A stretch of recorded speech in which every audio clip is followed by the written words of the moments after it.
Broadsheet company ने Panama JIT volume 10 की फराहमी की दरख्वास्त वापस ले ली। तफसीलात के मुताबिक सुप्रीम कोर्ट ने ब्रॉडशीट कंपनी को पनामा JIT वॉल्यूम 10 की फराहमी के लिए दरख्वास्त पर समाअत हुई। ब्रॉडशीट कंपनी ने वॉल्यूम 10 फराहम करने की दरख्वास्त वापस ले ली, जिस पर वकील लतीफ खोसा ने कहा कि जरूरत पड़ी तो वॉल्यूम 10 फराहमी की नई दरख्वास्त देंगे। वॉल्यूम 10 में ऐसा किया है कि इसे खुफिया रखा जाए। दौरान समाअत जस्टिस अतहर मिनुल्लाह ने रिमार्क्स दिए। दरख्वास्त के मुताबिक वॉल्यूम 10 सालसी अदालत की कार्रवाई के लिए दरकार था। सालसी अदालत की कार्रवाई तो मुकम्मल हो चुकी है। सालसी अदालत की कार्रवाई के बाद दरख्वास्त गैर मुअस्सर हो चुकी। चीफ जस्टिस ने रिमार्क्स में कहा कि अवामी इशू है तो ब्रॉडशीट के कंधे पर रख कर फाइल न करे। जस्टिस अतहर मिनुल्लाह का कहना था कि पनामा केस में अदालत फैसला कर चुकी। वज़ीर आज़म को नाअहल किया गया, अपने दलाइल को 5 रुकनी बेंच के फैसले तक ही महदूद रखे।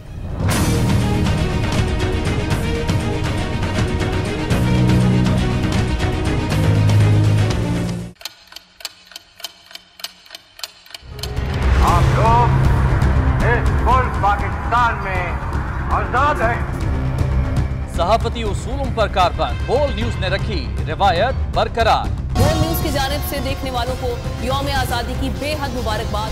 मुल्क भर से जश्न आजादी की तकरीबात बोल ने दिखाई अपनी स्क्रीन पर।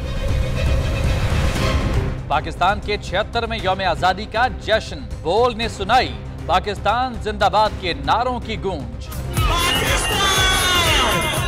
बोल की सबसे बड़ी ट्रांसमिशन में पाकिस्तान का नाम रोशन करने वालों ने दिए कौम को पैगामात। बेपनाह मुश्किलात का सामना करके इस मुल्क को हासिल किया। आजाद कौमों को बहुत सी कुर्बानियां देनी पड़ती हैं। 76 वालियों में आजादी का दिन जोश खरोश के साथ मनाया, क्योंकि जिंदाबाद पाकिस्तान ये है बोल की पहचान।